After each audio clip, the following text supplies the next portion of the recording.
राज्यात बाईकस्वारांसह सहप्रवाशाला हेल्मेट सक्ती लागू केल्यानंतर पिंपरी चिंचवड महापालिका आयुक्तांनीही आता महापालिकेत येणाऱ्यांना हेल्मेट सक्ती केली आहे। कर्मचाऱ्यांसह नागरिकांनाही हेल्मेट नसल्यास प्रवेश नाकारण्यात येणार असल्याचा आदेश पिंपरी चिंचवड महापालिका आयुक्तांनी दिला।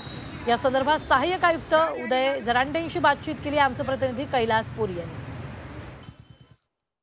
पिंपरी चिंचवड महानगरपालिकेमध्ये ही विदाऊट हेल्मेट कर्मचारी किंवा नागरिकांना प्रवेश दिला जात नाही। मी सध्या महापालिकेच्या गेटवर आहे, आपण या ठिकाणी पाहू शकतोय। ज्यांना हेल्मेट नाही त्या सर्वांना या ठिकाणी जो प्रवेश आहे तो नाकारला जात आहे।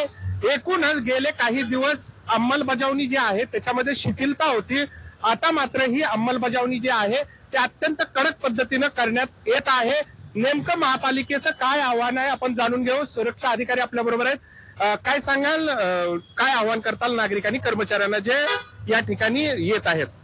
माननीय आयुक्त पिंपरी चिंचवड महानगरपालिका तसेच पोलीस आयुक्त यांनी मागच्या आठवड्यात काढलेल्या आदेशानुसार सर्व दुचाकी स्वारांना पिंपरी चिंचवड महानगरपालिकेच्या आवारामध्ये येण्यासाठी हेल्मेटची सक्ती करण्यात येत आहे।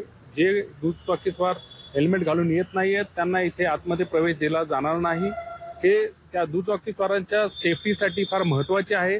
त्यांनी हे सर्व पिंपरी चिंचवड शहरामध्ये अवलंबले पाहिजे आणि सक्ती ही कंपल्सरी केली पाहिजे। कैलास पुरी, झी मीडिया, पिंपरी चिंचवड।